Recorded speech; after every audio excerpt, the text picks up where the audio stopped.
Cheers. Episode 2. Electric Boogaloo. I don't know. Back for I don't more. know him. I mean, I married him. Okay, I love you. I love you too. I'm Alejandro, and this is my wife. I'm Sharon. And together we are You Are the Mission podcast. Hopefully you're coming back from having watched our first episode. If so, thank you. On our first episode, we discussed a couple of significant, important things about what it takes to be in a long-term relationship, especially through the aspect of marriage, but not exclusively. Mm-hmm. In this series, we're talking about a lot of significant dynamics when it comes to relationships, which impact both your long-term spouse or partnership, if you're in a romantic relationship, your friend groups, and your family dynamics as well. For sure. In the first episode, we brought up a couple things that were pretty significant, but one I want to point people back to is the meaning of You Are the Mission. So there are 3 U's in You Are the Mission, and the first one we look at is you, the spouse. The idea behind that is that if you are putting your romantic partner first, and they are putting you first, you're always going to come towards the relationship with the best of intentions. You're going to give each other the grace that you need and allow the growth that's going to really propel you forward, strengthening your bonds at every opportunity. The second U in You Are the Mission is you, the self. Mm-hmm. Individual growth is absolutely necessary in life. If you stop growing, you're going to be stunted in a lot of negative ways. So you should always be looking for ways on how can you be a better lover, a better friend, a better son, daughter, Person. better parent, yes, better husband, better wife, better person in general sense. There's a lot of different avenues, and what that'll look like for one person versus another can vary. One thing that we've undertaken is a lot of different reading that we're looking at so that we can bring in different information sources. But always focus on how you can continue to improve because you want to be the best version of yourself. Mm-hmm. And a lot of that's in self-discovery too. It sure is. Which we hope to bring that on this podcast as well, as a lot of self-discovery. And that brings us to the final you, which is the you plural. That references you, the couple, especially in the terms of a marriage, but even if not, and you're in a long-term relationship or working towards one, you have to build a wall around each other and not in between each other. When you get to these points, you're going to be looking at what is the best for you as a unit and not just you as an individual or your spouse as an individual. Because more than not, it's learning how to take the block in between you and rebuild it around you using those pieces. And sometimes that looks messy. And sometimes it's hard to remove those pieces because they carry a lot of weight and a lot of trauma. But the second you can start moving them and rebuilding them and putting them in a better light and a form of protection around your marriage and around your relationship, the better you're going to be in the long run. For sure. Yeah. And something we had to learn in some cases the hard way. And are still learning. Well, that's true. We're still in our growing era too. So Indeed, growth never stops, right? We're facing a lot and it's always good. And Indeed. It's just how you perceive and grow from what you've been through and take it in with an act of grace and humility, like we said previously, that's going to propel you forward in a healthier outlook in your relationship. But anyways, with that said, the other things that are going to propel you forward in your relationship is love languages. Indeed. So today's topic is love languages. Do they really matter? How understanding love languages can transform your marriage or relationships, and this includes friendships. So I'm looking forward to this one because we talked about the fact that these were important in our first discussion that we did for episode 1. Yeah. But because it's such an in-depth topic, we chose not to dive into it, knowing that it didn't make sense. It's too much. But I think this has been such a huge reformation for the quality of our relationship. And not just our relationship, but also our outlook in our engagement with our friends and our families as well. That learning these things about ourselves and about each other has really helped us reshape our mindsets in the most positive of lights. I think it's been a critical step on the self-improvement journeys that we've both been on. Yeah, definitely huge steps forward. I also believe that now looking back on where we were when we first started, and even within like the first few years being married up to now, has changed it and has had so many different metamorphoses. It has. And whether or not we fully had an understanding of love languages at that time, I do see at points where we were starting to either shift in the ways of respecting it and also rejecting it. And learning from that respect and rejection, how to then fix those gaps and make slight changes that created a better relationship for both of us, and also creating a huge change in our brain to shift in the direction of how can I perceive this action Yeah. versus taking it in a negative context. So, perception is reality. Sometimes it does equal shifting your brain to unwire itself from predispositions and how you feel about certain things, and understanding a deeper level of what love languages really are, and how your partner, significant other, spouse, whoever, is giving that to you, and also the ways you're giving that to them, and may or may it not be reciprocated properly. Yeah. Well, to get into our discussion, I brought some citations I want to use here to discuss what the 5 love languages are. Oh, perfect. In no specific order, we're going to go with quality time, words of affirmation, physical touch, receiving gifts, and acts of service. Mm-hmm. So let me break those down for us. Quality time, according to Simply Psychology, is expressing love by fully focusing attention on your partner through shared activities, conversation, and togetherness. We love that. We do love that. In fact, funny enough, I think we mentioned in the first episode, but this podcast in and of itself actually is quality time for us. Yeah, this is our... one example of quality time for us. Because we get to sit down, pour a glass of wine, talk the talk, get to poke each other's brains a little bit. Absolutely. And And focus on each other. Yeah, and have a true heart to heart. Yeah. So I think that's an excellent avenue of approach to, you might not need a camera, but just having those conversations in general. But this with is your something partners that or worked friends. for us, and this is something that we bonded over and had an agreement to do, and wanted to pursue this because we knew this was something that we have been doing for a while, in the sense of giving, good friends and family advice, or just coming alongside and giving people love and grace and a good ear to listen to their issues. But for us as a whole, this is also part of our healing journey. So you're seeing us here is actually a part of our healing journey. Yeah. And I absolutely admire the steps that we've taken to get here. So it's not just a by chance kind of thing. I think this is God written, God planned. We're on a path here, and I don't know why or where it's going to take us, but I'm happy to do it with you. Oh, absolutely. Delighted to do it with you. So then let's talk about physical touch next. Okay. That's showing care through intimate and affectionate physical contact, like hugging, kissing, and sex. We have acts of service, is doing thoughtful deeds and gestures to help make your partner's life easier by relieving burdens.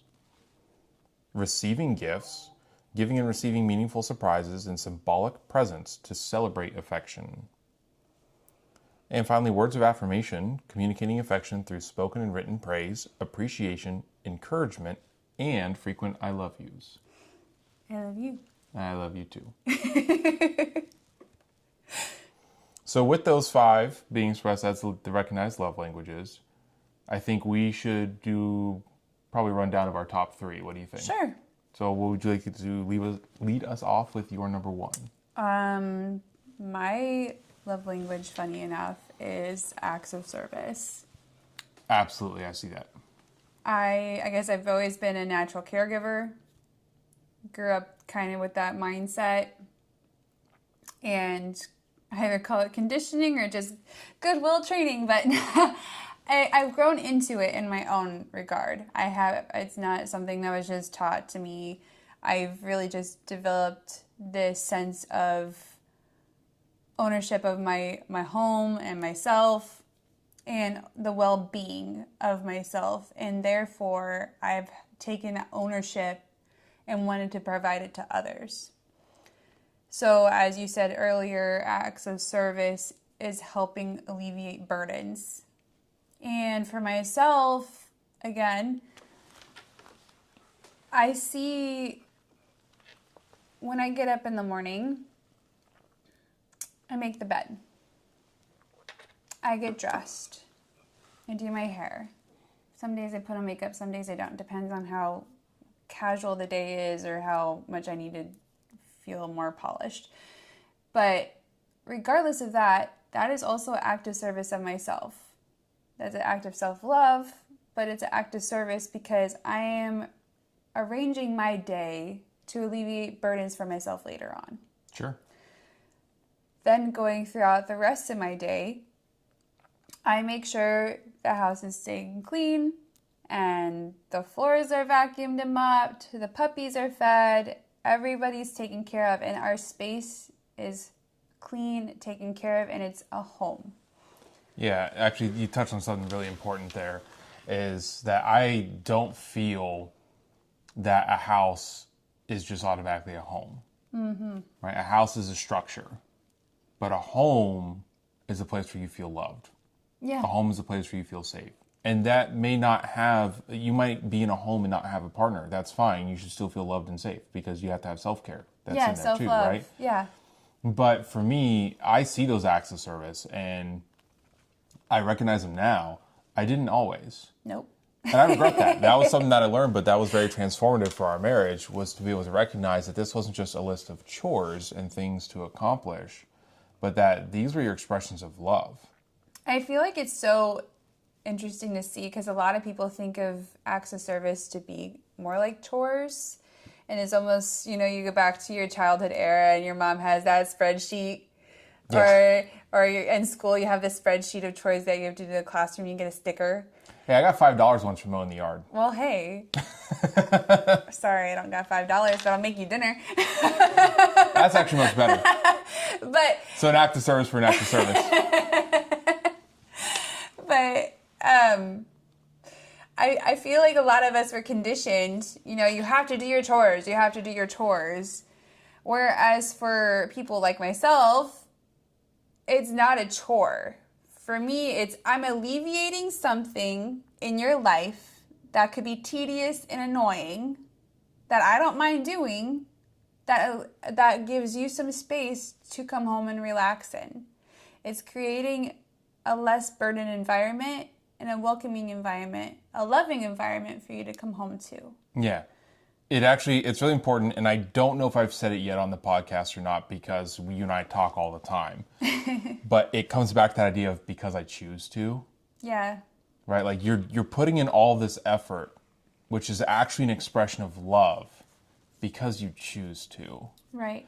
And for a while earlier on in our marriage, I didn't recognize that. I recognized chores being accomplished. Yeah. The checklist. But I didn't, yes. But I didn't recognize that each and every one of those so-called chores, as I saw them, were actually in I love you. Mm-hmm. This is an I love you. And so it would Food is cooked, I love you. The floor has been vacuumed, I love you. The floor has been mopped, I love you. The lights and the ceiling fan have been dusted, I love you. The kitchen countertop got cleaned, I love you. The bed has been made, I love you. I ran 3 loads of laundry, I love you. All of these things that you do that turn a house into a home, which really reshaped my mindset of you are my home. Mm-hmm. Right? There's a lot of things that you are, including my mission. You are my home. Yeah, same too. It's not about the structure of the place that we're in. And all of those things, I know it sounds like a lot of things that you're doing, which you are. But what I hadn't seen in the earlier years is that that was actually a way of saying I love you. I just thought you were being proactive and proficient and, oh, look at you getting all these things done. Well, that's great. But when I'm not recognizing the I love you in that, you know what I missed is those bids for connection that we talked about in episode 1. Mm-hmm. So that goes back to the Gottmans and their study where you need to identify those bids for connection and choose to engage in them, right? Mm-hmm. We talked about communicating often and with intention. Not all forms of communication are verbal. Right. But if you don't see that these activities are happening and recognize that that is a bid for connection because it is an I love you and there should be a response to me or rather from me out of what I can recognize has been engaged in, then I'm not actually submitting the the reception of that. I'm Right. not giving you the handshake back on that connection. And it would hurt. And it would hurt sometimes. Well, before, there would be times that I would have the house all cleaned, meal fixed, puppies taken care of. And yeah, I just spent the whole day working too, my own job, and doing all this stuff alongside of it, plus whatever side gigs I may or may not have been doing at the time. And also being emotionally available to friends. And yet I still accomplished all these things. You did? And the house is sparkling, and you would come home and just kind of bypass it. And I'm not looking for the gold star, but I would hope that you would come in the house and see, wow, it's so clean, it's so fresh, I feel so relaxed in here. And maybe you thought it but didn't say it. But the thing is the fact that it wasn't acknowledged or it just became the norm made it frustrating. Yeah. Because all of a sudden, here's my love letter written all over the house. Beds made, laundry folded, clothes hung up, everything. The house is spotless. And here you are just, walking on my floors with your dirty shoes. Or coming in and getting food, saying thank you, and then going off to go doom scroll while you eat it. And I'm over here, and I'm sure a lot of other women out there have this similar scenario where it's like, okay. Yeah. I just poured my heart out for you by doing this to give you a home and a healthy, happy space and taking care of your family. And here you're just like, okay, thanks. Right. And it's the three aspects that I think about that in a general sense. And I don't recall a specific instance, but I'm looking at it as a whole from our relationship. Yeah, that's and how I I'm think the explaining pitfalls. it. Yeah. One, not making you the mission. My mind's on the 2 or 3 jobs I was working, especially early on in the start of our marriage. You were very, very job-oriented, goal-oriented. Well, and it's okay. I was trying to be a provider there. too, but at the same point, I wasn't making you the mission, right? And my mind was elsewhere. So that didn't help. 2, I didn't understand the love language. So that didn't help because I didn't recognize that acts of service was actually an I love you, and I should have. And 3, I didn't understand bids for connection. And so because I didn't understand the love language, I also didn't see that was a bid for connection. Right. A comment should be made about how clean the floors are, how delicious the food is, how wonderful the home looks. Oh, thank you so much for putting the bed together. Oh, I can't believe you did all the laundry. That's fantastic. How do you even find time to do all this? Right? All of those were opportunities for connection where you should have received affection back. And I think too many times I was too stoic about it, where things weren't, whether verbally or non-verbally, weren't communicated in a way because I didn't understand love languages and bids for connection the way that I needed to. And because I wasn't making you the mission, I was thinking about what I've been dealing with at work today and what my work schedule looks like for tomorrow. Probably working a stupid amount of hours again, something like 18, 20, 21 hours. I had days that were like that were awful, and then I would have, 4 or 5 hours of sleep. But all of that doesn't excuse the fact that I just didn't understand what I didn't understand. And I wish I had knew those things back then. That's part of the reason we're even doing this and filming this as a podcast, because there are things where you can learn from others' mistakes, right? Some mistakes, you're going to make your own mistakes. It's going to happen. We made plenty. But you can certainly learn from the mistakes of others. And there are things that I wish I had known back then, because it would have reshaped my behaviors. Sure. And reshaping my behaviors has already demonstrated it reshapes your behaviors. Yeah. And when we do that as a couple, we have become far stronger. We have much better bonds. We have so much more to give to each other and to everyone else because of how we have reformed ourselves. And it comes to a place of gratitude too.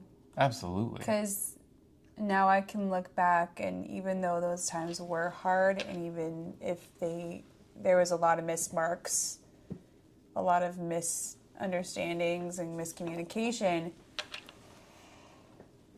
sure, shoulda, coulda, woulda, but now we are.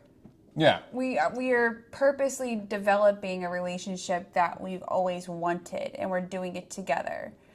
And I hope our listeners will be able to find a way to have that themselves too, to make the choice Because I choose to develop your relationship in the standards in which you are needing and are wanting from the other. You know, a lot of people, they'll see on social media the old couple walking down the street.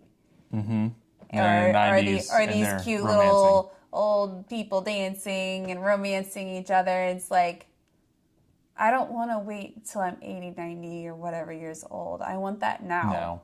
So Yeah. however it looks for me to get to that point now, and even if it's just as simple as understanding and reciprocating love languages, I'm going to do it. Right. Because that's a goal. Oh, yeah. It's a goal to have that healthy, cute, flirty relationship when we're old, you know? Like, I still want to be us, you know? I want to actually be the most elevated version of us by the time we get there. I don't want to just settle and be old and cranky. No, I want to have a happy, ever-growing relationship where we are constantly figuring it out and self-discovery and discovery with each other. I don't want to just be stagnant in this relationship. And I feel a lot of people, and even us in the past, we're actually okay with it being kind of just one level and we're just getting by. Yeah. It's almost that kind of relationship where you're on autopilot or you just live paycheck to paycheck, and that's the norm. But when you want an elevated life and you want elevated things that go with that elevated life, now you're also looking like, I want an elevated relationship. I want what comes with the elevated relationship. All right, what does that look like for me? Not you, but for me. What does it look like for me to create that elevated relationship? What do I have to do in reciprocation? What do I have to do to change my mindset? What do I have to do to change my vision of how this relationship looks? Yeah, what can I do to be a better partner in this? Yeah. What can I do to be a better person? And it takes a lot of patience and understanding. And like you said, too, I think a lot of it shifted once you started putting the phone down and creating those bids for connection. Well, that's the thing. The connection bids were always there. Yeah. It's just that we didn't recognize them and we weren't reciprocating them. And I made a deliberate choice to lead us in correcting that. Correcting that, yeah. And after I had given us a good amount of time for my actions to demonstrate the quality of my intentions. Yes. And how it was a period of reformation, a renaissance for us. Then I brought it to you on a conscious level and explained exactly what was going on, exactly what I was doing. And if you thought that it was working, what you would like to see, how do I make it better from here? Because at the time where I initially made that choice, I didn't feel convinced that just telling you I was going to do this carried the weight that was necessary. No, I felt that actions. you needed to see it, Yeah. and that way it wouldn't feel like something of just trying to get brownie points. If that makes sense, get Yeah. that gold star, as you said earlier. Because I need actions you to speak see it. louder. Actions will always speak louder than Yeah. words. But then I had to bring it to an unconscious level because these deep conversations are necessary for that quality growth. You have to have the hard talks. Yeah. And I think when it came to acts of service and even when we go into other love languages, it's always going to come down to the act of I choose to. Yes. And it's also going to create this new reality of which, if I want this, what is it going to take to create this? Yeah. And if that means shifting gears, shifting and unwiring, rewiring things in your brain, you got to do the legwork. You got to put the time in, clock in, because your spouse is needing that. And going back to your thing with bids of connection, you did it in such a unique way that wasn't just here. Insert self here. I am now taking ownership of this relationship and I'm going to be the driver in full force behind it. And what I say goes. No, because No. before I said anything closely related to that, which eventually there was a time that There I was. made it more clear that I was leading us with intention. Yeah, Right? But I established my credentials before that. I showed you the quality of my intentions. because you did. And before I came and said, okay, I'm taking charge and this is how I'm leading us, I did a lot of self-introspection of how can I be a better husband? Yeah, you did. Before I worried about how can you be a better wife, I thought about how can I be a better husband? And then I took actions on that. And that allowed you to comfortably be a better wife. Right. And a big part of that was understanding both those bids for connection and the love languages. For too long, I had overlooked, not out of some desire of animosity, but a lack of understanding that all the incredible acts of service that you do were, I love you.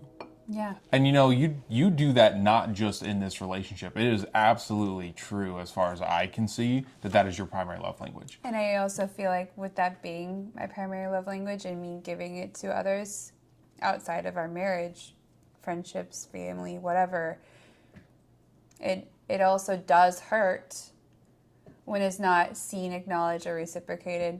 Not that it's an expectation of being reciprocated, because you should never really have, especially in acts of service, all that high of, oh, I did all this and give it back to me tenfold. No, it's more of I think acknowledge is the right word. Acknowledgement and recognition. And I think that, or just the knowing that, again, I'm alleviating a burden. Mm-hmm.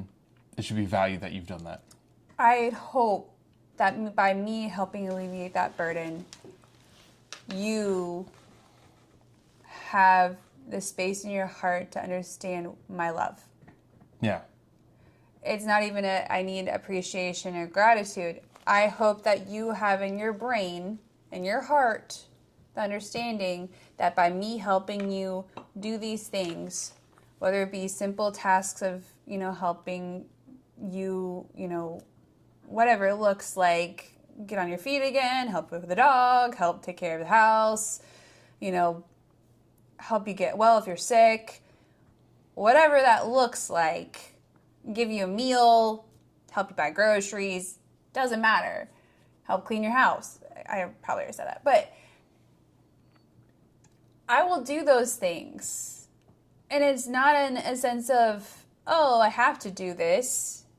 Yeah, it's labor intensive sometimes, but other times not though. But it's not always. Look at one of the things you do for your best friend is you will on many occasions I've ridden along with you, so I know we do this. Go get a coffee, bring it to her at work. Now sometimes schedules don't allow for that, so it's not something that's feasible to do all the time. But there's plenty of times that we've done it, or you've done it, and I wasn't even available, but I'm aware that you've done it. And that is an absolute expression of I love you in a platonic sense to a friend. I show up. That you are showing up with something as simple as that, but that is absolutely an act of service. And that is absolutely a demonstration of I love you. I also think just the reality of showing up. Being present is big. I feel like a lot of people don't show up. They talk big talk, but then they don't actually follow through. Receipts, baby. And for me, I've been on the other end of people not following through. And I never want anyone to feel that way, especially the people I genuinely love and care about. And I would stick my neck out for them. I will show up, even if it's something I don't even care for. I will show up because I care about you. Right. That's an act of service in itself too in my brain.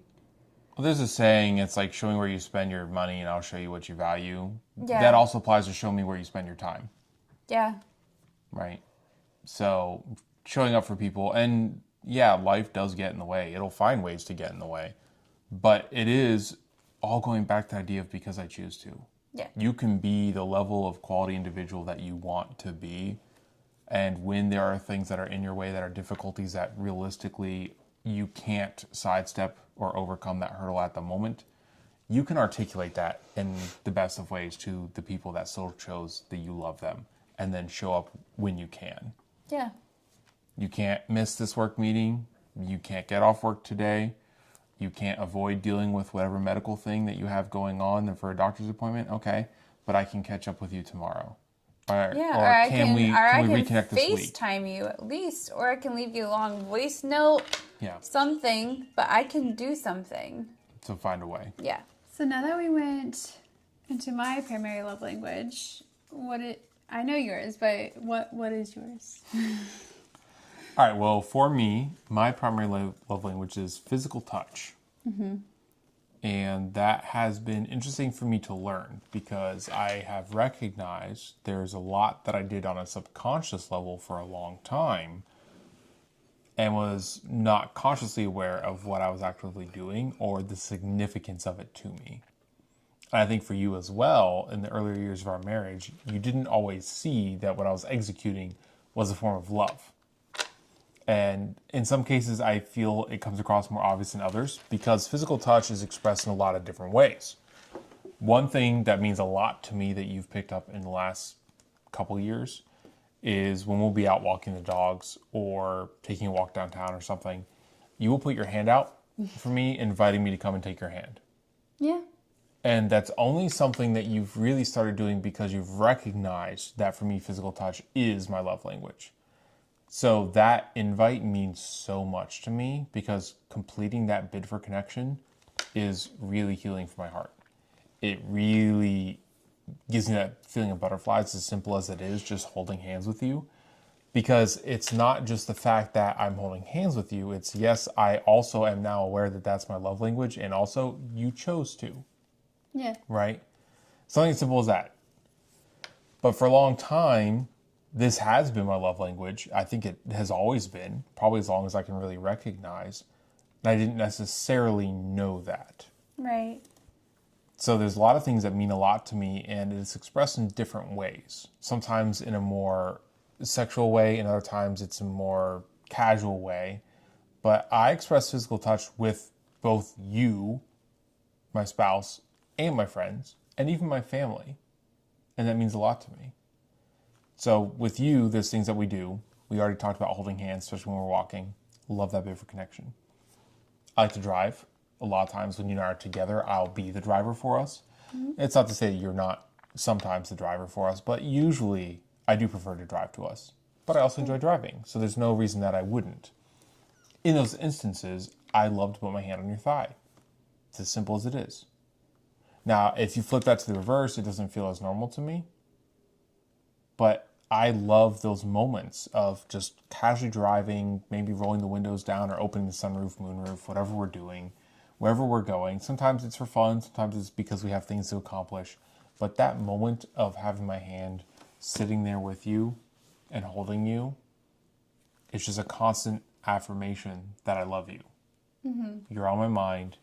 I think about you. I care about you. And it just feels like a permanent moment of bonding in the sessions that we have to do that.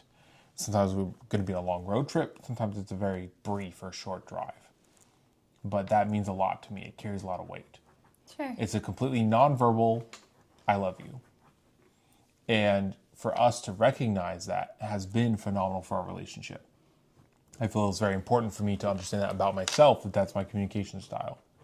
I exhibit that in other relationships too, not just with you, but even with my friends. It could be that I give them a hug when I see them or when they leave. Depending on the situation where we are or the type of friend they are, it could be that I give them a handshake because that's more appropriate to our environment and our interactions. But that still has that physical connection to it. It has weight and value. It has a lot. I mean, for my father and I, if you want to talk about how we spend time together, it's not as common that we get to do this. But one of the top things that we would love to do is sit outside on a beautiful day, pour some scotch, and have a drink, light up a cigar, and then after we have some good conversation with each other, which actually goes to a different love language, that falls under quality time. Yeah. But when we're done, I'm going to give him a good quality hug. Yeah. Usually a longer lasting one. And there was a time in my younger life, actually, as I started to become a man instead of being a child, instead of being a boy, that I had wondered, is it normal for men to give men hugs? Because so much of our stoic personality that is portrayed, whether it's in social life or in the media, whatever it may be, is that we don't have that feeling of affection towards each other. It's almost like a facade of professionalism. Yes. Where it's like a man has to look so polished, put together. There's no room for error, and therefore in your brain you can't have this emotional gap in there where I want to be physical with you. Yeah. But even in that relationship, I execute that. because I've come to recognize that for me, that is my top expression of love. Yeah. It's not my only one, but it's definitely how I will naturally gravitate to expressing love. And so, yeah, what if this is the last time I see my dad? I do want to give him a hug. Of course. The same with my mother, right? Same with a lot of my friends. I have some friends who are more receptive because I've learned that my love language isn't everybody else's. So some friends are more receptive to physical touch and others are not. But whether it's a side hug or a front hug or whatever we're doing, could just be a handshake, could be a fist bump, whatever's appropriate with that friend that works for them. That's still me expressing I love you, even in a platonic sense. Yeah. In terms of a more romantic and intimate sense, there's a lot of ways that we express that love. I know that when we go out to bars and restaurants now, a lot of times it's common for me to put my hand on your back. Right? There's certainly taking your hand, we talked about during walks and things like that. That definitely applies. But that action of me putting my hand on the small of your back or on your shoulder or something is a reminder that I'm thinking about you and you're on my mind all the time, which you are. I've said that before, right? That's not new. But that is a moment of I love you. And what's so great is because we've learned these things, you now recognize that too. There was a time I don't think you always did. But now you feel that hand on the small of your back, or you feel me just casually grab your shoulder and give you a slight squeeze while we've been out and about on the town for 7 hours or whatever we're doing. It's a reminder that you are at the forefront of my mind. And I think when that wasn't understood before, and I don't just mean this from you, but from me as well, it could be misconceived as being in a certain mood. Like, oh, well, Alejandro's more frisky, or he wants to take me home and have his way and have fun. Which may or may not be true, but the action itself and the intent behind it, especially because it was happening in many cases at a subconscious level, wasn't that. It was so much more than that. That was absolutely an expression of I love you and a bid for connection. That I was thinking about you, and because of that, subconsciously, I reach out to you. And what I'm doing is then giving you the bid for connection. And your response to that, which whether it's verbal or nonverbal, maybe you lean into me, maybe you grab my hand, maybe you put yourself up against me, maybe you turn to kiss me, maybe you just look back at me and say, I love you too, because you now recognize that me doing that is an expression of me saying, I love you. All of those things reinforce that bond between us. Yeah. Really reinforce that love language that I know I operate in and for a long time didn't quite understand. And I think for a long time you also didn't quite understand. And part of that goes back to intentions, communication. There's things that I think with the physical touch love language, if you as a spouse, a partner, a friend, a family member, whatever the particular dynamic you're talking about is, but especially when you get to a romantic aspect, if you're not delivering on other fronts to have core conversations, a deep understanding of one another, to have a level of pair bonding that's necessary, that you have a base level of understanding of one another, I think it's much harder to execute physical touch as a love language because it's so easy to misread it. Yeah. As something temporary in the moment, as maybe feisty or interested in a certain aspect, and where it's more like I'm horny for you as opposed to I love you. And both can be simultaneously true. That's fine. But when you don't understand that love language, when you don't get that that's something that your partner does or that you do, you don't understand the real subtext, the real connotation behind what's happening in that interaction. Right. And I've been there at those points where you see the videos on TikTok and Instagram Reels and all that, where, the girls slaved away on the house all day, doing acts of service, whether in her mind is acts of service or chores or whatever, but either way, she's been working all day on the house, the family, the job, for her babies, whatever it is, and then the spouse comes along or boyfriend comes along and gives a good spank on the booty. Slap at a booty. And she's mad. Red in the face, big mad, about to take her shoe off and start pummeling the boy. La chancla. I mean, it's deserved. But there's a huge misconnect there. There's a huge miscommunication in that love language. Because he he went on a full day. Yeah, he worked and he's trying to be a provider for his family and all this stuff and whatever. She's over here trying to be a homemaker, trying to keep things together on her end, however that looks like. Both instances are stressed out. Yeah. None have really communicated all day. And here you are, winding it up to go in,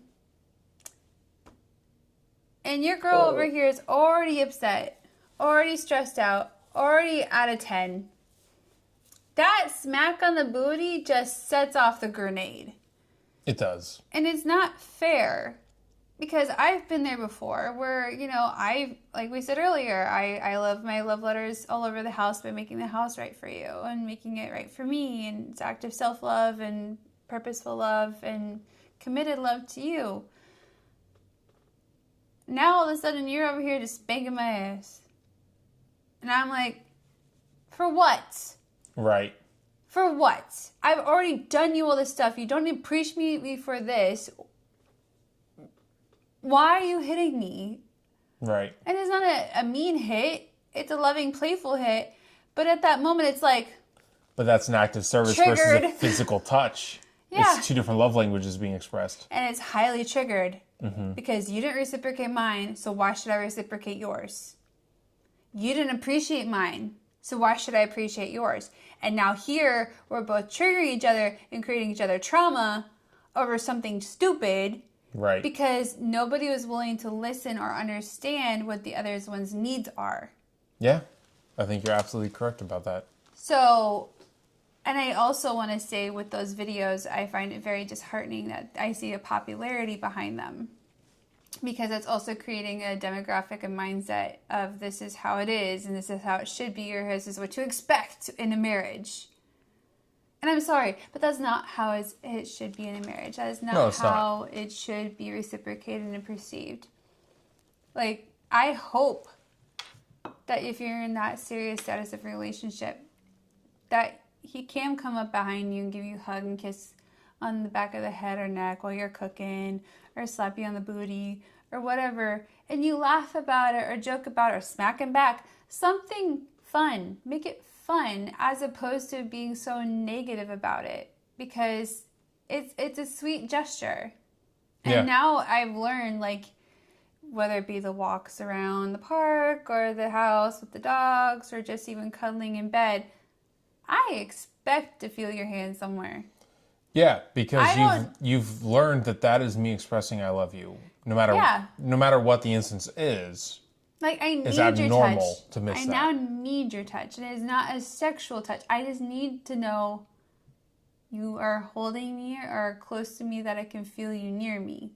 Mm-hmm. And that was a learned thing because, like I said before it was like a, why are we doing this again? Why are you touching me? Why are you always putting me off because you're in a mood and I'm stressed and tired and annoyed with you? And my needs aren't being met. The communication hasn't happened all day. And like we said in our last episode, the communication should start in the morning, go throughout the whole day, and continuation in a physical context in the evening.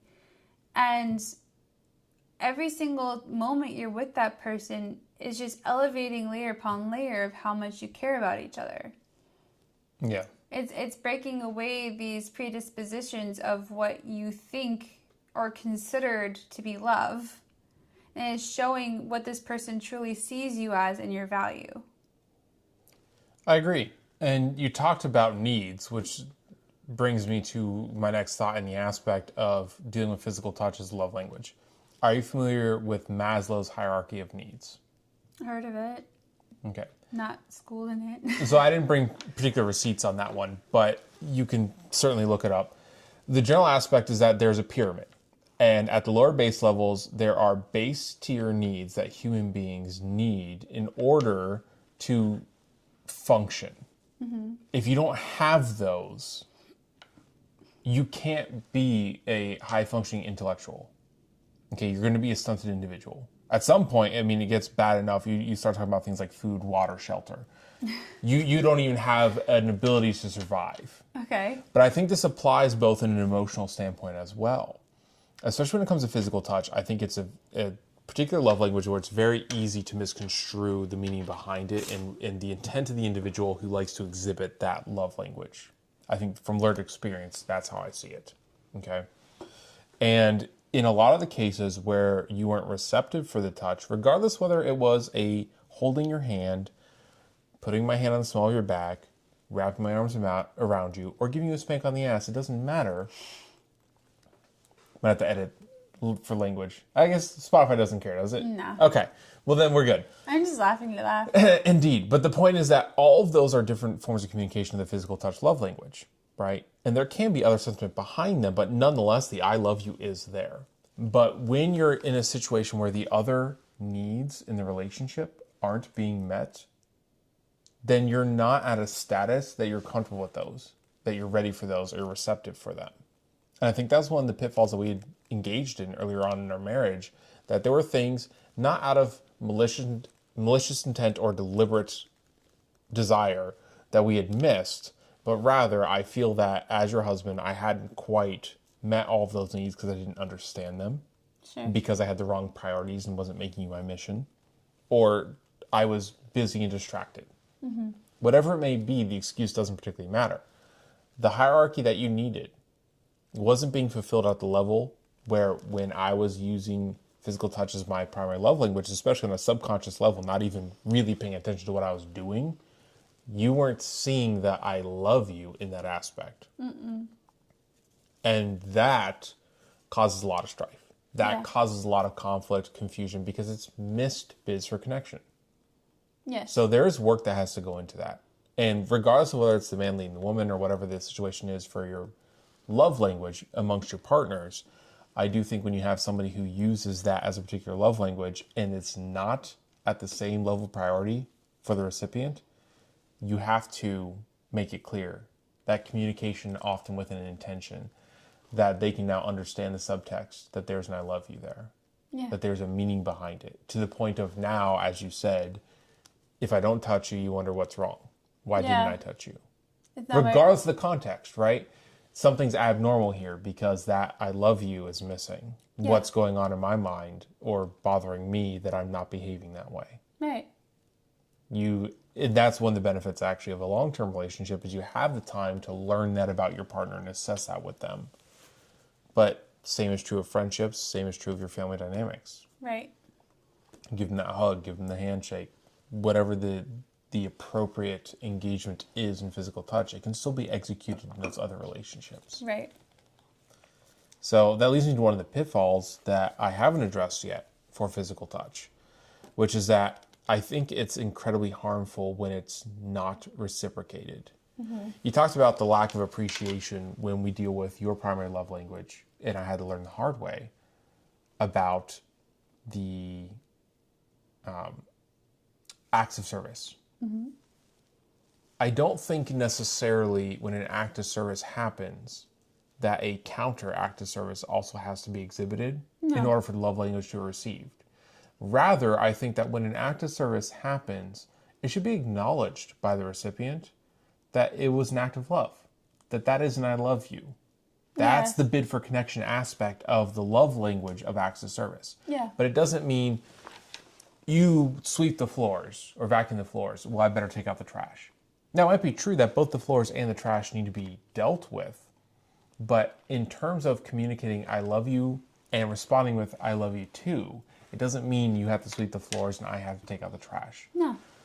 So the greater significance is understanding that sweeping the floors was an act of I love you. And I should see that and respond to that, reciprocate to that.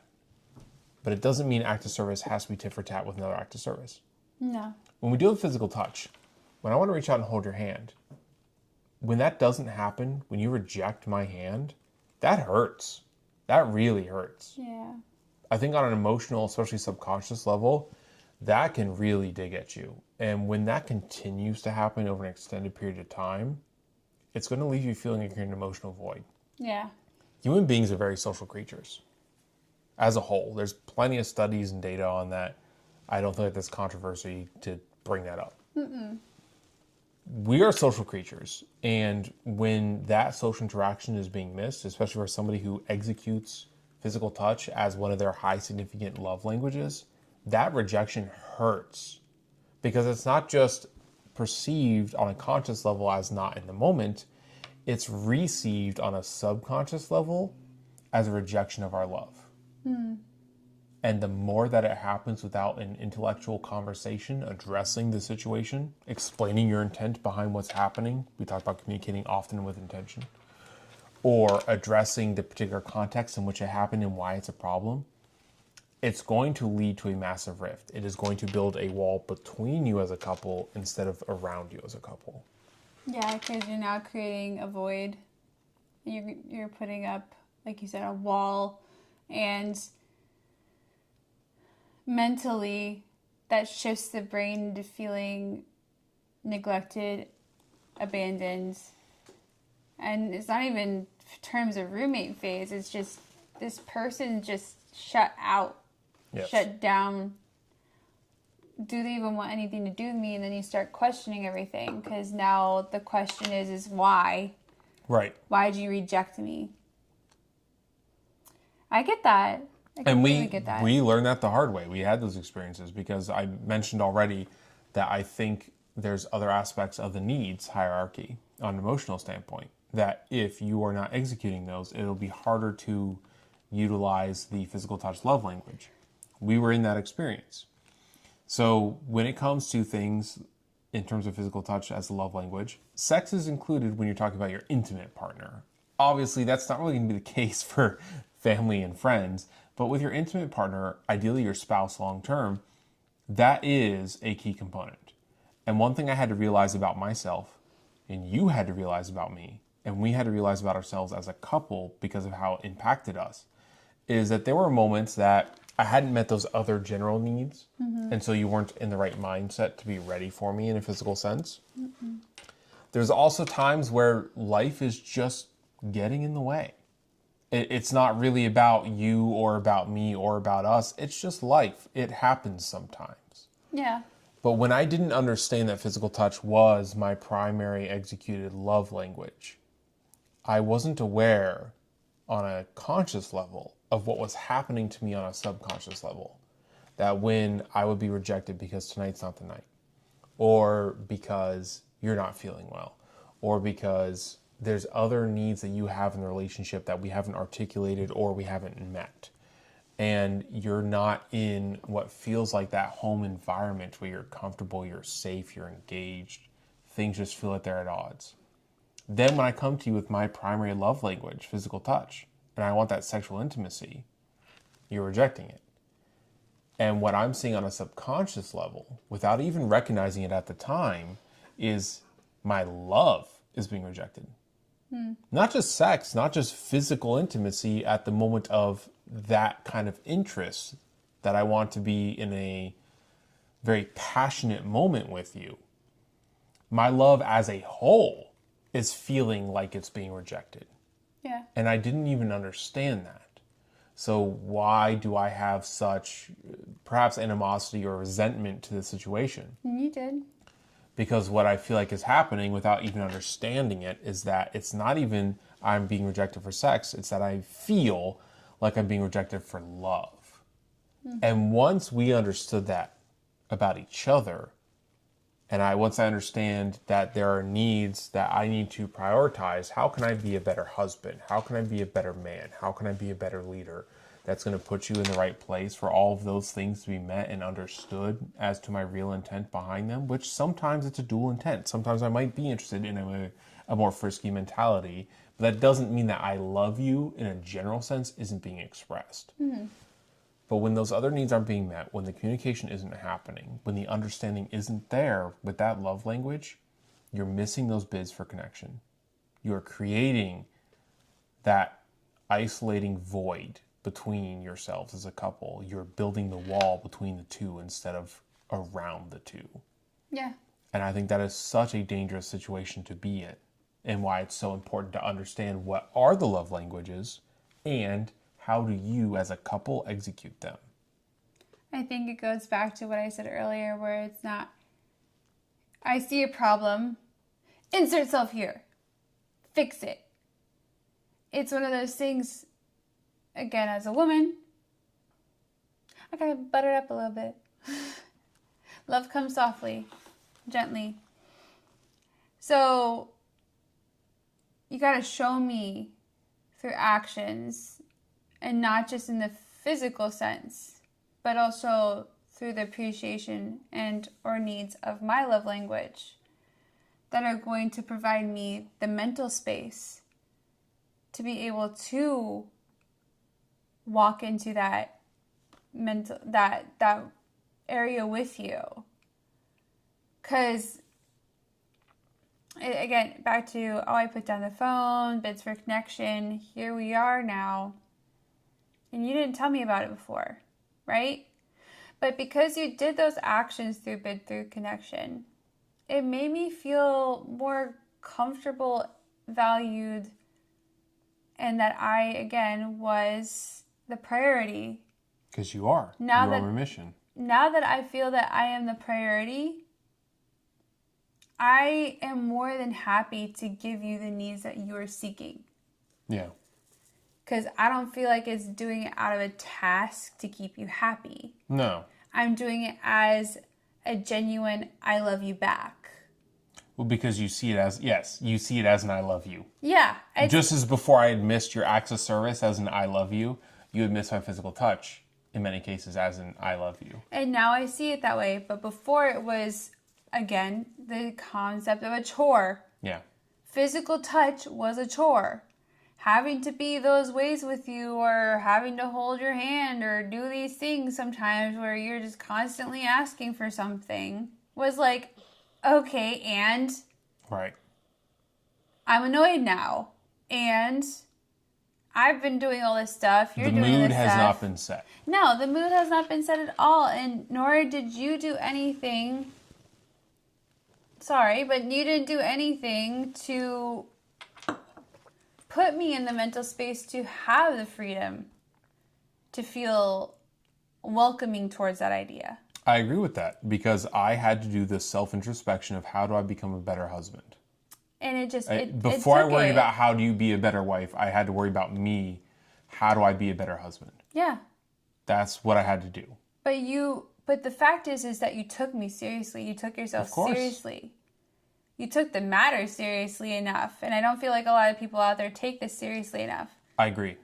Like, they half-ass it, or they'll try for a time or two, and then if it fails, cool, whatever, I just go back to doing what I do because it's comfortable.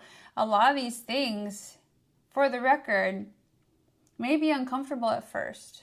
Yeah. Because you got to shift your brain. You got to shift your attitude. And shifting your brain and attitude is not always easy. It's just like working out. It's not growing easy. Pains are uncomfortable. Yeah. Right? You got to shift that mentality of my way, and now you have to think about it our way. And like I said earlier, long-term vision, your goals, your dream life together, your dream spouse, your dream relationship, all these things come down to you choosing it. And if you're choosing to have this healthy relationship, and yeah, we have very opposite top love languages. We do. But at the same time, they complement each other. I agree. Because where I have acts of service, where I can alleviate burdens from you and want to help you and be your supporter and take care of this home and take care of you, you also bring me physical and emotional support. And you also bring me physical and mental healing. But I didn't know that of you before. That was a deliberate choice because I choose to. Yeah. Type situation. But now we're in this space where we have this environment that we can find that peace and harmony together. And you respect and reciprocate what I offer. I respect and reciprocate what you offer. And we both have a harmony now, which we didn't have before, where we can really build from here. I agree. So I think we covered our number ones pretty well. Acts of service and physical touch. Let's look at the situation for, well, I guess there's one caveat I forgot to cover, so I will add this. Trauma. Trauma is a whole discussion that we need to have in and of itself. It's a whole series, dude. But I do strongly believe that trauma can very negatively impact your love languages. Yeah. Whether it's how you give them or how you receive them, or both. Trauma has a lot to do with that. And there are things that I have learned in the course of a relationship about physical trauma, your past traumas that have impacted my physical touch love language. There were things that may have been caused by me, things that were definitely caused before me that I had no knowledge of and only showed up later in the relationship. And some where it's a case of both, where that pre-existed, but also I learned after the fact. And I may have, in a bad mindset or bad mood or something, done something where, because it was already an emotional trigger for you, that came across as an example for something that wasn't that significant if you take it out of the context. So my final thought on the primary love language that I use, the physical touch. And I think this extrapolates to all of the love languages, and you really have to factor this into your partner and yourself and what it looks like for you two as a dynamic. And again, even outside of a romantic relationship, it'll apply to your friendships and your family dynamics. But the situation of trauma. There were some things in the course of our relationship that I have identified, am still identifying, frankly, that are emotional triggers and traumas that you've had to deal with. And because I didn't understand them before, I couldn't address them appropriately. There are things that are emotional triggers for you that are physical touch that pre-existed our relationship. There are some that I added to because without knowing that they were there, I gave you an instance of what, without that trigger existing, would have been fine, but with that trigger existing becomes a problem. There's others in which I didn't execute my communication properly. And so because of that, you felt shunted. You felt left out and disregarded in terms of the value of the situation. So in recap, there's traumas that are both because of me, partially because of me, and completely pre-existing me with nothing to do with me. With those, I had to learn to execute the physical touch love language in a much better, healthier way that helps you heal from those past traumas, whether or not I'm responsible for them. Because healing you from traumas is absolutely a goal of mine.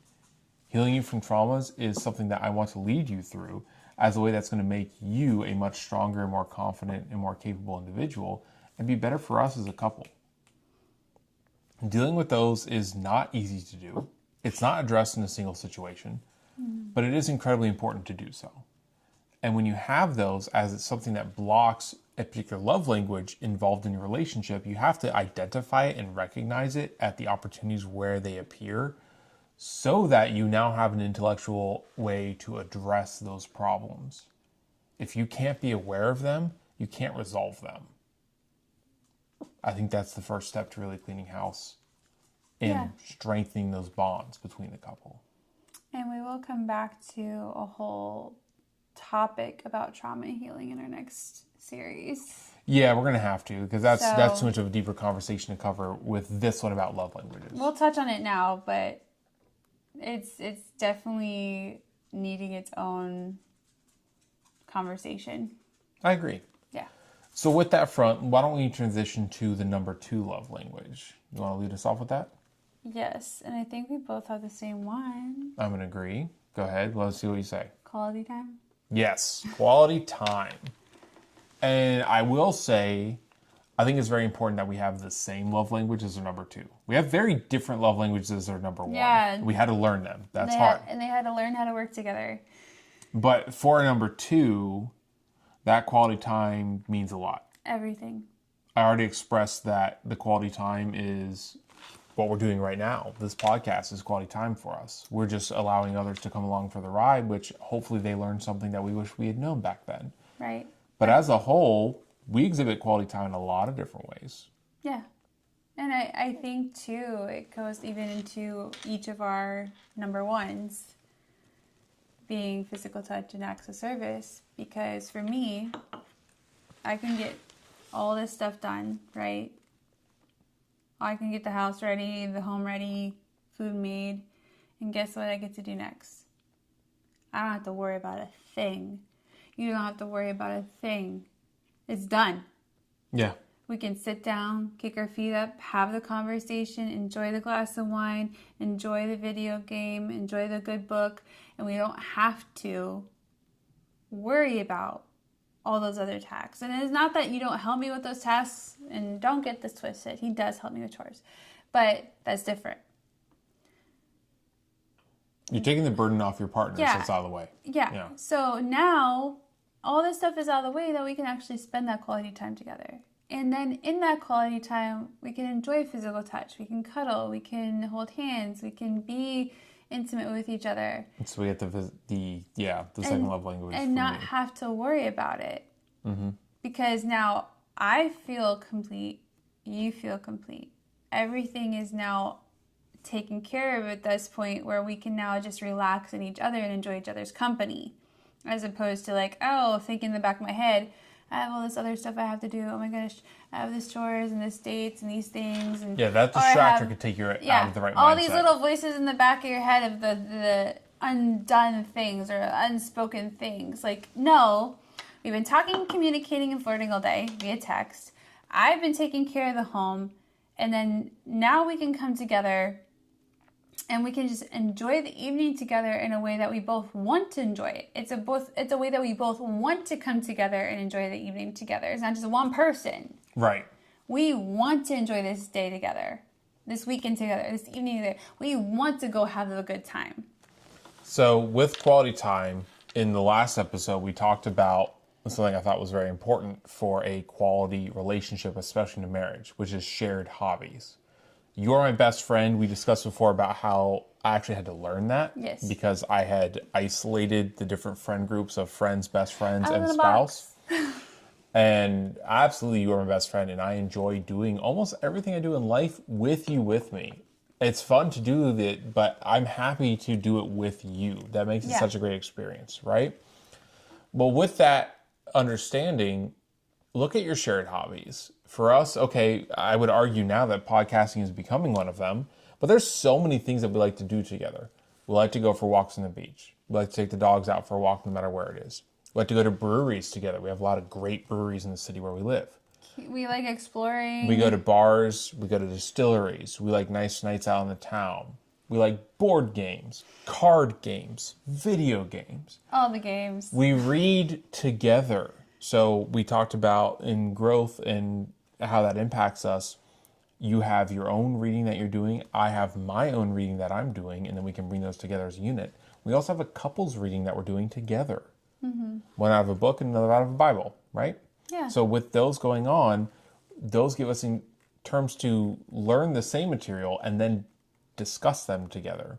It's that one-on-one connection, looking at each other, putting each other as the priority, and really getting deep into the mind and the conversation of the topic of figuring out, how do we feel about this? What do we think about this? How does this impact our lives? And what can we do with this information now that we have it? Or if we already knew it, how do we think we can better execute it in a positive way? And I will say with these hobbies, at least for myself again, I enjoy them because especially like board games, video games, whatever, escape rooms, whatever we like to do. That's another one. We are now learning problem solving. Yeah, you're right about that, actually. That's great. We're learning puzzles. We're learning how to like calculate, recalculate, and it makes you think on your toes versus just being stuck. Additionally, with the reading, and I know the girlies out here can tell me differently, but I think they'll agree. A girl loves it when you invest in her mind, when you invest in her intelligence, when you give her something to chew on and spit back at you and you play ball. That is sexy. That is something that not a lot of men do, is actually boost their woman's intelligence. And it doesn't have to be about anything specific, but like, for us, it's spiritual growth, mental growth, healing through traumas, healing through past experiences, and understanding, the world and what we're in on a spiritual and emotional level. Yeah. And we're even reading books about how to just be better as a couple. And it's transforming us because we're just purposely putting time in to gain that knowledge and share that knowledge to be a stronger couple. I agree. And then we also, like you said, do the Bible study together, which is also just tying into that whole idea of we read a chapter, we talk about it, and then we meet up with the group about it. But when we meet up with the group about it, we're not just sitting there like, oh yeah, feed me something because whatever. No, we're actually able to participate. It's also an opportunity for us to act as the two becoming one, Yeah. where we can say as a unit, here are some thoughts that we have about this. Yeah. Yeah. And I think too, when a man leads a woman that way, it opens up the doors to so many opportunities. Because for myself, I'm an entrepreneur. I've always been a go-getter. You know, I always am trying to strive to be a better person. Not just in the sense of, oh, I'm a kind person, but a better person in the sense of I am progressing forward in my life and my value. And also, I want to just have the most elevated lifestyle I could have while I'm here. Yeah. That doesn't mean sense of finances. Sure, that's nice and pretty. But I mean the sense of value with my relationship is solid with you. My Of course. relationship with God is solid. My relationship with my friends is solid. Everything I have and going to provide and produce going forward is on some higher caliber than the person next to me. Because you put the effort into all of them. Because I don't want to be stunted. There's no glass ceiling for me. Yeah. So in every avenue that you want to boost that and see me as I don't want to be stunted, that's erotic. that is something that not a lot of girls get. I could see that. That's not something a lot of girls get, because having even just this conversation you and I having, not a lot of girls get that. Where you can sit here and talk to me on my level, and I don't have to feel like I had to play down or had to play stupid, or I feel like I'm being put in my place and being stupid. So I've mentioned this to you, especially when we had our discussion at the end of last year about where I was leading us in a relationship, what I wanted to do with us, et cetera, et cetera. But a lot of things that I was looking at growth for us as a couple.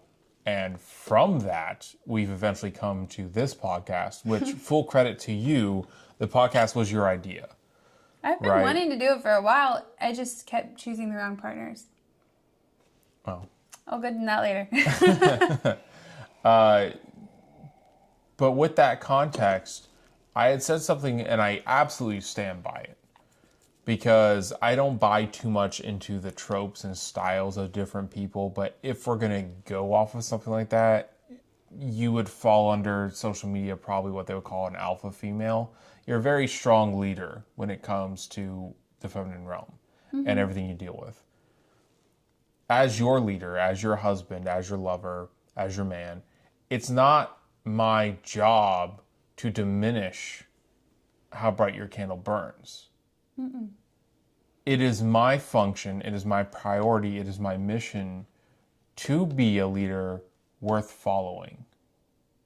That I elevate you in a level that you will gladly look at that and say, yes, I will follow that. Yeah. I will submit to that. Not out of some animosity being something where it treats you like you're less than. Yeah. But rather seeing all the greatness you have in you and saying, let me show you how I can help you understand and thrive in this. Right.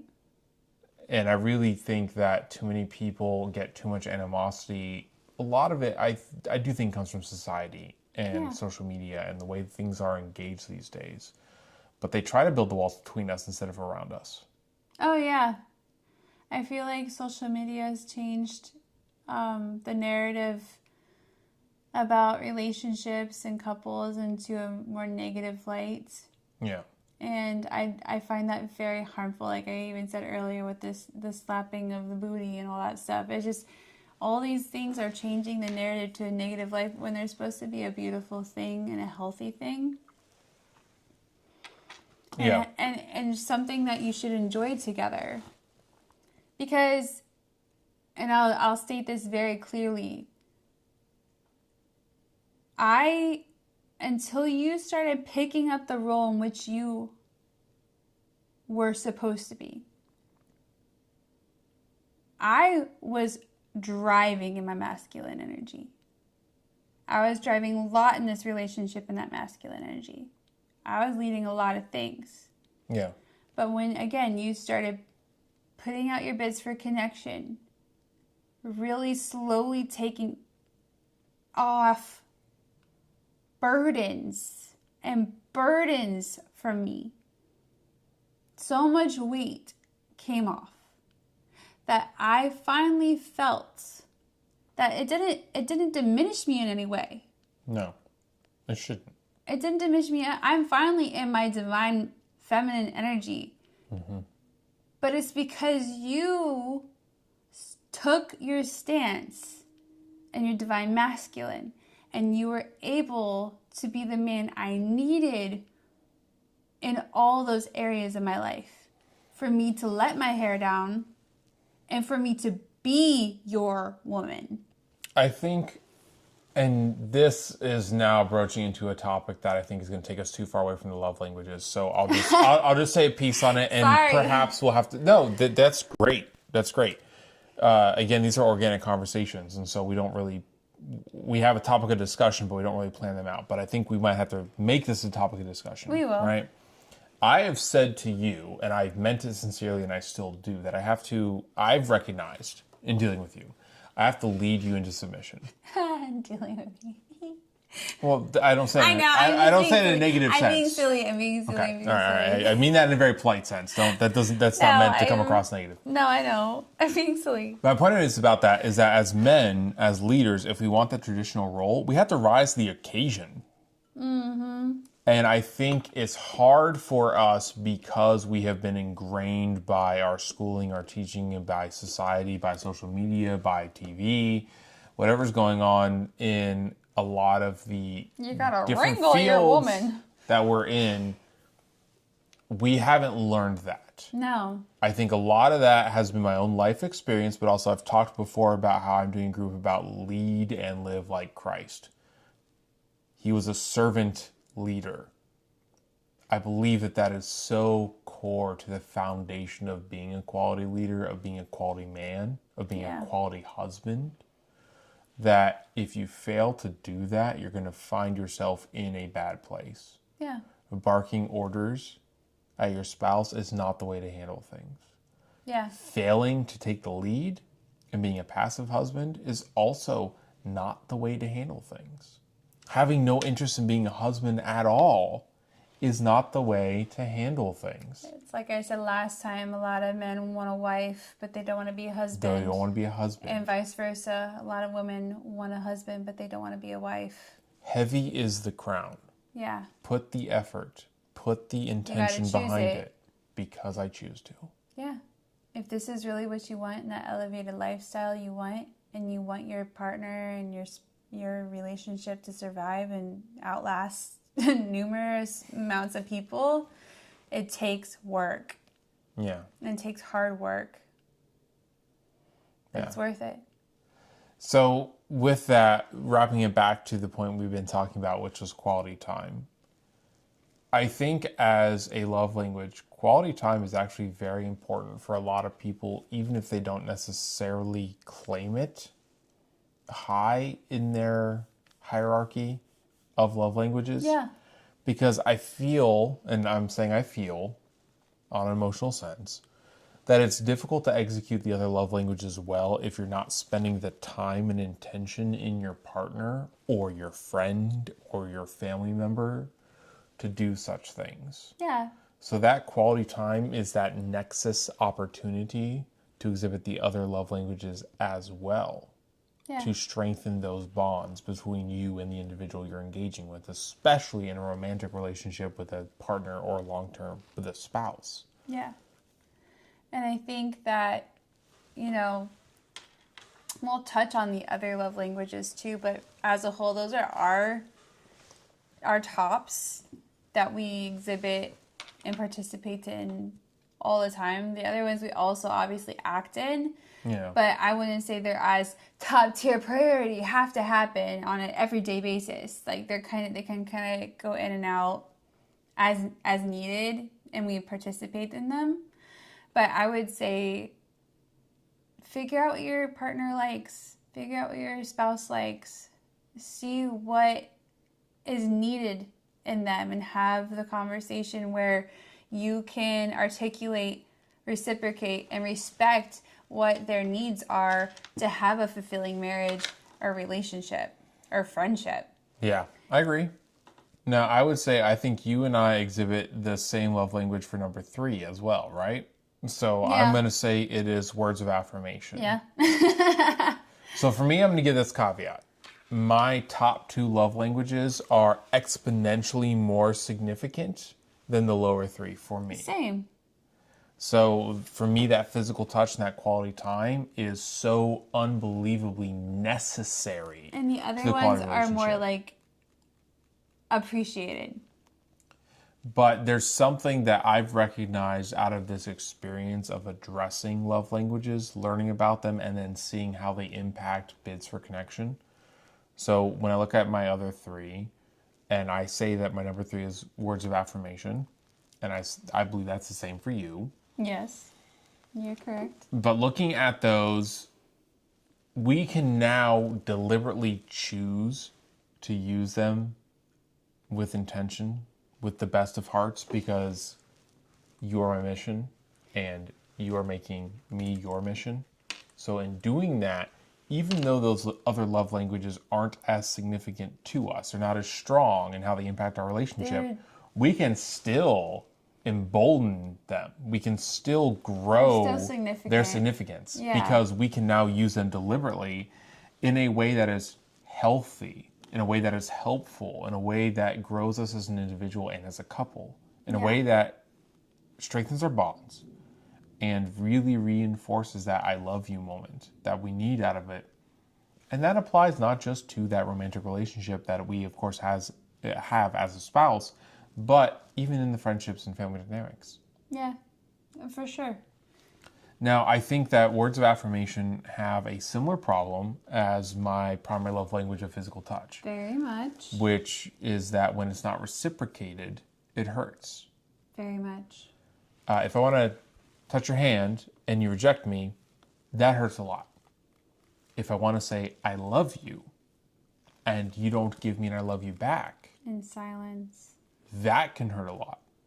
And that failure to give me love me back can be a deliberate choice out of some form of animosity. But I think in our experience, and I'm willing to say that this is more common for most people than malice, which is that it's a lack of attention to it. They don't mean Yeah. to miss the bid for connection, but nonetheless, they fail to complete that handshake. They fail to complete that connection. Well, because if the other person isn't feeling seen and heard in other ways, why do they feel the need to even give that to you? Yeah. And I'm not saying that because of animosity. I'm saying that because I've been there. Fair enough. I'm saying that in the sense of I've been on that side of, do I want to say this to you out of spite? You know, it's one of those things of, I do love you, but you upset me. Yeah. Or you did something to rub me the wrong way, and now out of spite, I'm going to keep quiet. You can weaponize it against your partner And if now, you choose to. And now it's going to be a war. Because just like without the physical touch, it's going to be this whole issue and mental game. Why? What I do? What happened? Who did it? What? Why? Yeah. And I find that personally, that weaponizing game to be so stupid and petty. And I've done it. I have done it. And I regret every minute of it. Because say your partner goes to work that morning and doesn't come home. And Right. you decide to be that petty little brat the night before. Even this can even go with your parents or your best friend. It doesn't have to be your partner or spouse. You being petty is not cute.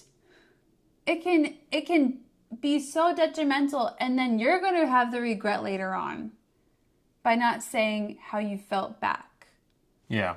Just because you're angry in the moment, that doesn't mean that the lasting effect needs to happen. I agree.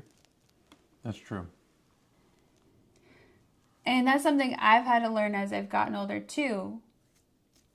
And in our relationship, even if I'm mad at you, I will purposely tell you I love you. And I love you too. Even if I'm upset. Because, just as even says in the Bible, don't let the sun go down with animosity. I don't want to have any animosity for my friends, family, or you. And if I have to have some petty reason to not say it back, then I'm being a fool. I agree. And simultaneously, yes. I mean, it takes two to tango, as you've said before. Yeah. That goes back to giving grace to your partner. And we love to look at things from a relationship standpoint and from a marriage standpoint because it's very much true. But it does apply outside of that. Give that same grace to your friends. Give that same grace to your family. Give that grace in all of the relationships that you have at the different levels that you do have them. The ones that you genuinely value. And I know we're going to have a whole conversation on fighting fair, which is what a lot of this leads into, because that deserves a lot of time that we can't give when we're focused on love languages. Yeah. But absolutely that is true. That it goes back to that sentiment of because I choose to. You can be the best version of yourself, you can be the worst version of yourself, or something in between. Your actions are going to dictate that. Exactly. So make the choice to be a better version. Be a better partner. Be a better lover. Be a better friend. Be a better family member. Just be a better individual. Don't let the sun go down on your anger. It's best to leave things at peace. And even if you're not feeling it, just say it back. Because deep down, you do love them bad. Now, I had started this portion talking about the fact that I think I use the lesser three love languages for myself kind of in the same amount. They're not nowhere near as significant for me as the first two that I had given. Mm-hmm. Do you think that's fairly true for yourself? Yeah. And I don't know if that's true for everybody, but I think that's true for us. No, this is what we're speaking on. So it's definitely going to look different for everybody. But as a whole, because I understand these love languages, as I already mentioned, I can choose to use them deliberately and much more effectively than I have in the past. And that is something that I think you and I have succeeded in as a couple. Mm-hmm. That we have looked at the love languages, not only that we do use, but the love languages that we don't quite put to the same level of value, and still improve how we execute them and therefore strengthen our bonds by using them. So for me, I think I would put my number 4 at acts of service and my number 5 at receiving gifts.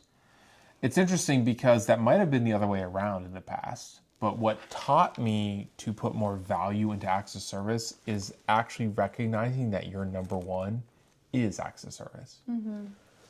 Well, I've said before, I don't think that requires a tit for tat, and it shouldn't in terms of how that love language is executed. The fact that I recognize that you do have acts of service as your primary means I should look at my list of things I want to accomplish, what I would previously say is my chore list, and really say, I love you, I got this. Yeah. The cars, I love you, I got this. It's taken care of. The oil changes, we're good to go. The brake pads, we're good to go. The trash, you shouldn't have to ask me to take out the trash. Dogs, now, sometimes input is necessary. I might have been out all day. I don't know you fill up the trash can. Okay, that's fair. Bring me the input so I have information to work off of. You can't expect me to know things that are beyond my scope of knowledge. But at the same time, I have intention to take care of it. You shouldn't have to ask me for the basic tier of doing things, because not only is accomplishing that chore something practical for the function of our household, but also it's an I love you. Yeah. You don't have to ask me to take care of it. You know that I do. You don't have to ask me, should I take care of it? Because you know that I do. The only time you have to reach out in those instances is because you might recognize that we have something going on, like friends coming over, we're hosting a party, or doing whatever, and because of that, you might want to prep the home in ways that, for the two of us, we're totally fine. But that's perfectly valid to give me the input so I know what information to operate off of. If that makes sense. Yeah. And then for me, the final one being receiving gifts. Receiving gifts is not as important to me, and I've said before that you are the gift. Now, there is a danger to that. For some people, when you, especially dealing with narcissism, I do think that's a phrase that's overused. But for some people, they think, oh, I am the gift, you don't need something. That's not true. You are the gift because you are my mission. You are the gift because you give me yourself in every facet. And in the best of ways, in the most loving of ways. But when you do give me material items as a gift, there is so much thought behind it. My favorite colognes, you helped me pick that. Yeah. I'm not going to say what they are because I'm already copying them. But that was absolutely something as a series, you helped me choose them.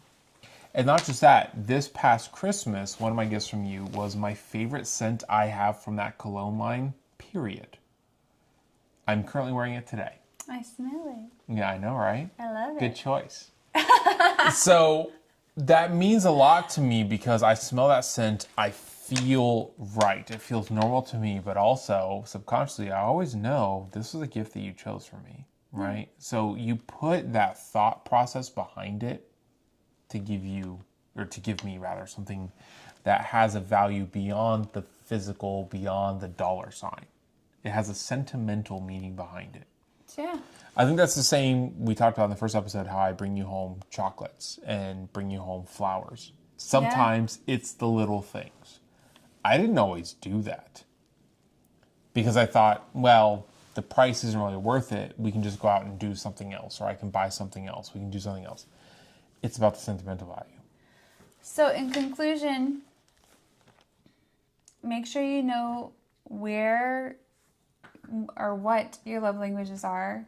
If you need to figure them out, see where they show up in your everyday life and evaluate, reevaluate, consider what it is that really is meaningful to you amongst the 5 different love languages.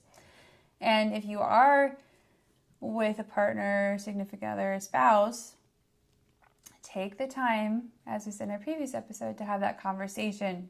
Yeah. With intention to communicate what is needed and what is necessary to help fulfill the other person's needs in their love languages, and also reciprocate and respect their love languages.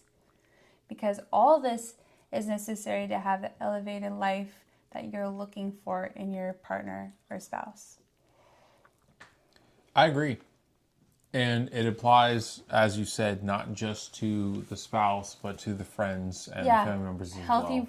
Just healthy relationships. Understand how your love languages impact your communication with them. Understand how their love languages impact their communication with you.